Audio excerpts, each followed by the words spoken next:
Welcome back. Today I have 4 Lichess games that I would like to analyze and hopefully learn from my mistakes and or blunders. But first, I have a sponsor for today's video, which is pretty cool, and it is chessbook.com. It's an opening book trainer that's tailored to fit you. The core idea of the site is to help you build a bulletproof opening repertoire. You choose the opening, and the site uses your rating level to show you what your peers will actually play against you, instead of studying a ton of grandmaster lines that you may or may not face. You set your goals, and chessbook.com keeps track of your progress. For every step in the opening, the site will show you how Stockfish evaluates each move, which moves grandmasters tend to play, and the results of each of those moves at your rating level. And based on that, you choose the next move. There are also annotations by strong chess players that help to explain the ideas behind common opening moves. Chessbook.com uses a spaced repetition teaching system, allowing you to review your repertoire from most common to least common lines, so you can be prepared for a bunch of the positions that you will face. You can import your existing repertoire via PGN file, or connect to your Lichess account as a starting point, or you can start from scratch. The site also generates an openings report, showing you which openings work better for you and which ones need work. With apps for both Android and iPhone, you can easily work on your openings anytime, anyplace. And it's free to try, so why not visit chessbook.com? I have pulled up the first game that I want to look at. In this one, I won on time, but I was behind at the end. This was the final position of the game. My opponent had 2.6 seconds left and they did not move. There are no increments here, so even if they had moved, they would have, ended up with only 1 second left, and they probably weren't expecting this move. I was just at this point deciding to move quickly because I was pretty sure I was behind, right? I've blocked this pawn from advancing, but it looks like they can do stuff to me. The reason that I went here is because I thought they might be trying to, to get to that pawn, and I was hoping to guard that square, also to keep their king from coming out. Also, I was thinking about maybe coming down the A file to check them if they, got another move or something in. But anyway, let's try to find out where I went behind. It looks like I went behind at a couple of different places. I actually had a small lead there in the opening, so let's take a look there, and I turn off the, the annotations here. So I took here, my opponent took back, and I supposedly have a lead. What should I have played? Oh, I should have put my bishop here, but instead I put my queen there. Queen to b4. I bet I should have played bishop to b4. Let's check that. Oh, it was there for a second, but then it hopped down. f6 is actually my best move here. Well, that seems like an engine move to me. And bishop to d7 would have been my second best move. Is that preparing to castle kingside? Is that what that is? Queenside? f6 seems highly ambitious here given the state of my, undevelopment at this point. But how bad would it have been if I had played here? They would have had to have blocked with their knight, and then I would have had to play f6, so I probably would have messed up anyway. I think what I would have been tempted to play here is queen to a5. It says I still would have had a slim advantage there. Then what would my opponent have played? Rook to c1 to help protect the knight, and then I still would have had to have found f6. Okay, so because f6, the f-pawn moving at all, has been a problem for me. When I've moved it, it's been a blunder. When I haven't moved it, it's been a blunder. Okay, so I probably wouldn't have gone down that path, but I went here thinking we could trade queens. It's not their best move to trade queens. It's their best move to block with the knight, and they did. Okay.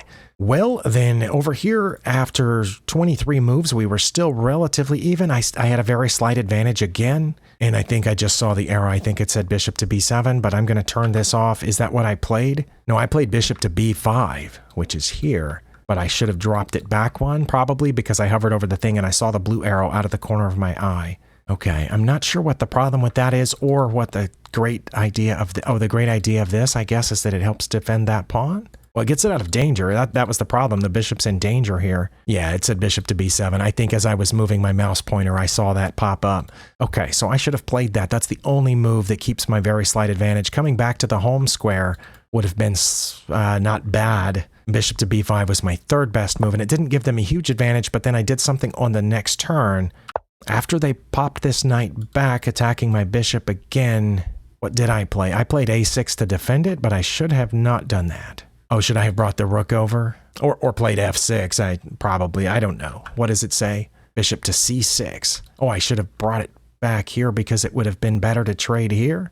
I don't know why, because the rook's lined up there and I would have to take back with my queen. It says if I brought it back here, they would definitely take it, and I would take with my queen, and it says then they would play queen to a2, but I'm pretty sure they would not. I'm pretty sure they would do something with this knight. Yeah, it doesn't matter where they move it, then their rook's hitting my queen, right?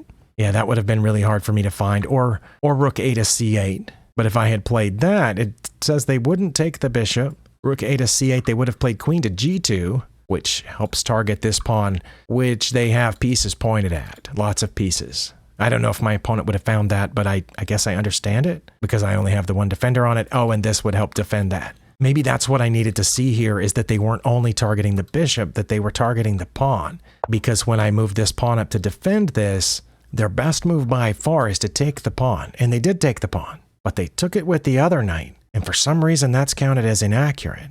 I'm not sure why. They took with that knight, and that's inaccurate because of rook a to b8. Oh, because they're attacking this pawn. Okay, well, I did play rook a to b8, so, good for me. Now, my opponent messed up a couple of times here, and we're between +1 and -1, and my next move gave them the huge advantage that I saw in the graph, but I did avoid seeing the moves, so I could have kept it close to even if I hadn't played queen to e6. I played queen to e6.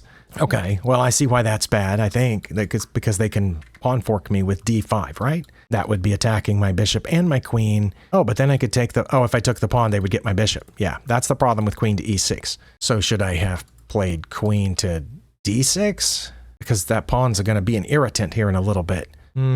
I can't see anything else right now, and it looks like, the bishop's squares that it wants to move to are all guarded by the opponent. So it's not moving the bishop, I'm pretty sure. Maybe it's pulling the rook out, but, I can't put my king up, so I'm going to guess queen to d6. Oh, it was queen to d6. Okay. Or rook b to d8. Okay. Well, I didn't find that, but I did this instead, which is a blunder because they can push d5, and they found it. It was their only move. Good for them for seeing the pawn fork here. And then I was behind the rest of the game, like I said, until the very end. I'm curious as to what my best move was here. Okay, it doesn't matter. It's mate in 7, whether I go to a8 or e8 or f8. There might be others if I turned on extra lines, but yeah, it's mate in 7. Okay, just curious, what is my opponent's best move next? Queen to c4 or queen to d5? One of those two pointed at this pawn. And then it says I would play queen to f8 or queen to e8 at that point, coming over here to protect, where I can protect that pawn. Okay, so what if they did that and I came over here to protect the pawn? It doesn't matter, e8 or f8. So here, and then they push this. And then I play king to h6. They promote, which, wait, it's not protected by anything. But if I take it, then I'm not defending this pawn anymore. And they're threatening mate over here on g6, right? Yeah, if they promote, I basically have to take it. And then they take f7, and even though I have a queen, it's not doing anything. They're threatening mate. I have to check them if I want to delay mate up to 3 moves. Okay. They would just get out of check, and then I can't check them again without coming over here. So it says I would, check them on one of those 2 squares, and then they would take my queen. And it doesn't matter what I do. I can play, g5 is my only legal move right now. So I would play that, and then they would mate me here. Okay, got it. I think I understood the mistakes in this game. Let's go on to the next one. In this one, my opponent resigned after 30 moves because I had just taken their queen. Now, the graph down here says I was ahead a long time before that, but I didn't know it. I thought we were even until this point where I moved my queen here, offering the queen trade. Either way, I don't know that it would have mattered, knight or rook. And I thought they were either going to trade or back off somehow, like maybe come back to f3 and, take that pawn that's right in front of their king. I don't know what their best move would have been in this situation, but I was ahead.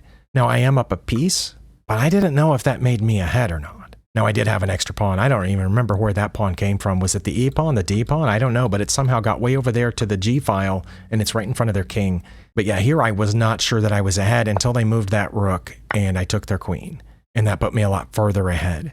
But I was never behind in this game other than, it looks like maybe +1 here, but, really close to +1, -1, all the way until this point. Oh, what? Yeah, see, I thought I had something here with this pawn fork. We keep seeing pawn forks in these analyses, right? But they had something. What should they have played? They should have played bishop to f4. Wait, and then I would not have taken one of their pieces. Or bishop to g5. Either one of those 2 squares with their dark squared bishop would have kept us at even, but bishop to f4 would have left them with the advantage. And it says I would not take with my pawn. Oh, because my queen's undefended. That's why. Okay, I get that. Bishop to f4 or g5 is a really great move. Not way over here because they would lose it. But if they just move this bishop, my pawn can't take yet. But instead they drop that bishop back, and their dark squared bishop is still in the way. So I can take the knight now. And I did. Okay, so I was up -3 or better from there on out. That's how that pawn got there. It was my e pawn apparently. Okay, well now we know, and here they were supposed to play queen to f1 or queen to d2, but instead they put it up a little bit, which was worse. Oh, it wasn't my best move to take their g-pawn. Should have played knight to e5. Oh, that would have been nice. Attacking their queen 2 different ways with the rook and the knight, and it says they would have slid it over one, and then I would have taken that pawn. Oh, because I would have gotten control over an open file. All right.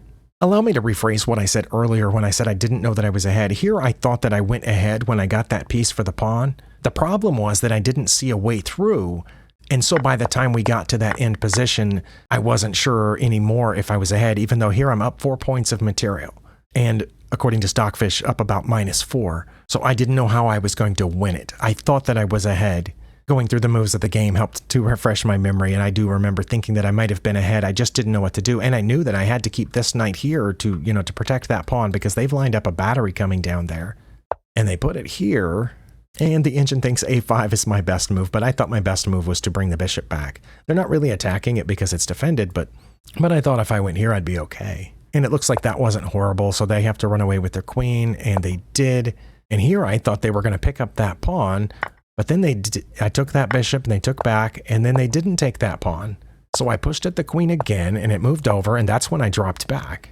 Wait, now it says it is their best move to trade.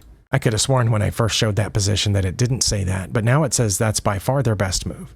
It's possible I'm misremembering. But yeah, f3 is also, that's what I expected them to play, the trade or this. But so anyway, I understand what happened in this game. Let's go on to the next one. Well, this is the third game I had on my list, and I just now did an analysis of it on camera and looked at my mistakes, but apparently my recording was paused. And I'm just being full disclosure, I'm not going to act like I'm seeing it for the first time. But this place right here is where I gave away a huge advantage because I should have just taken their queen. They had just taken my queen, I should have taken their queen, I would have been up -5. But instead I took their knight, and they took my pawn, which they probably should have taken my bishop. Wait, that brought us back to even? Oh my. That brought us back to even, but then, but then they blundered and I was ahead again already? But then I blundered and gave it away. Oh my. Yeah, this game was horrible. This one I had 9 blunders, 3 mistakes, but that was one huge place that I had the biggest advantage, was right back here when they took my queen. What they should have done was something other than that. They should have taken here on g7 and checked me, and I would have only been slightly ahead. I would have had to gotten out of check. It says they would have slid in here to check me, and I would have taken the rook. I don't think they would have done that. But they took my queen, and I didn't take their queen. So that was messed up. But a little bit later, I had another advantage here, and I didn't know it. I knew I was up on material, but my opponent was, I thought, doing a really good job with their queen. But here it turns out there's only one move that keeps me ahead, and it's blocking with the rook. And I followed this out for a long time, various different lines. And it basically turned out that they could eventually get this pawn, my b pawn. But we reached a point where I'm blocking their checks with my bishop and my rook over here, and they can't check me again, which allows me to bring my rook over here and pin their queen to their king, or bring my rook over here and get rid of that pawn. Either one. But I didn't know that, and I just moved out of check, and there we were very close to even, and a few moves later I gave it away for good, and it was right here. We're very close to even, but I had to play rook to c7 to protect this pawn. It turns out that playing rook to b8 is not even listed. Earlier it was listed when I thought I was recording and did this analysis the first time. Rook to b8 was my second best move, but it would have been a blunder. But here it says this is my only move. What I played instead was rook to c3. I thought, the bishop's protecting it, the queen has to go away, but it did go away. It took my pawn, and you also notice one of my rooks is missing here. And here I was pretty sure I was lost. I moved out of check. They were able to eventually, start advancing their a pawn every time I'm not putting them in check, and I can't stop that a pawn from promoting. I can check them as long as I want to, but eventually they get close to my rook, and what can I do? I can't check them again now. I was safe there because of the bishop.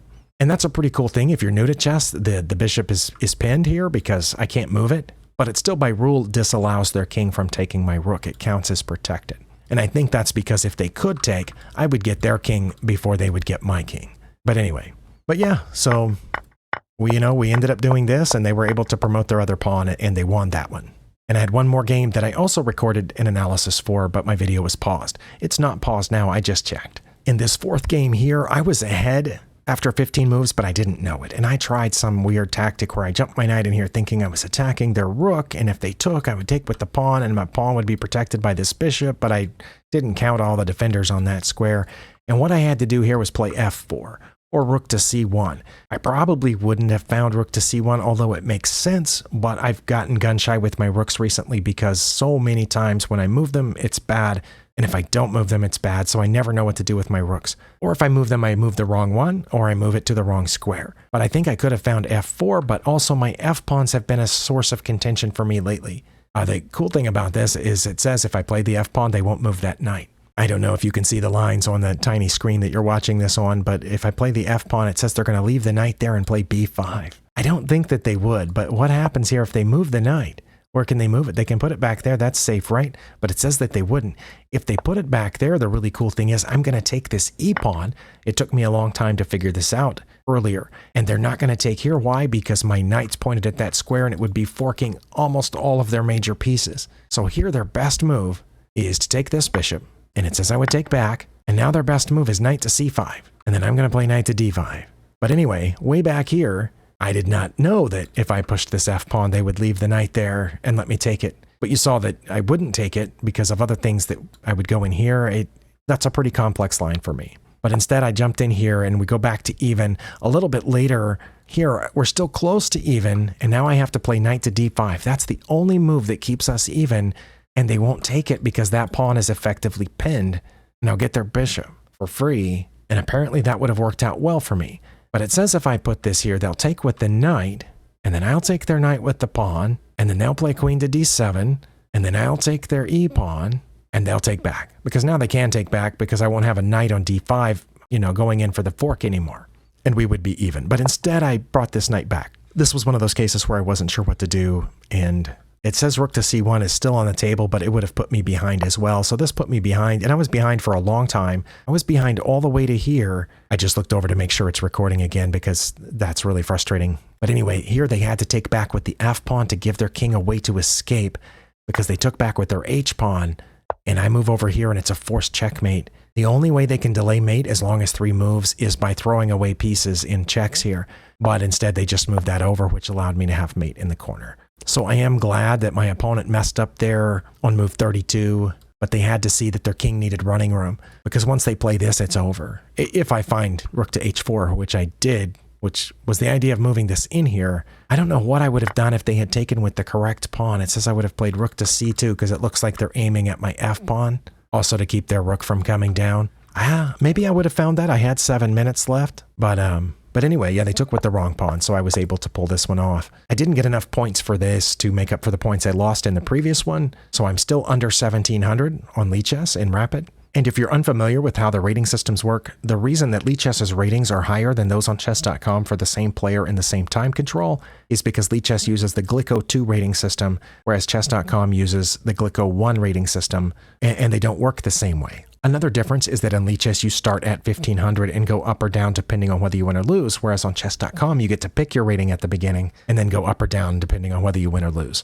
And that's why, if you were wondering, I never refer to my rating as ELO because I don't have an ELO. None of these sites use the ELO rating system. As far as I know, only FIDE, the International Chess Federation, uses ELO, so I don't have an ELO. I have a Glico, if you will, but just call it my Rapid rating. But anyway, thank you for spending your time here, and I'll see you next time.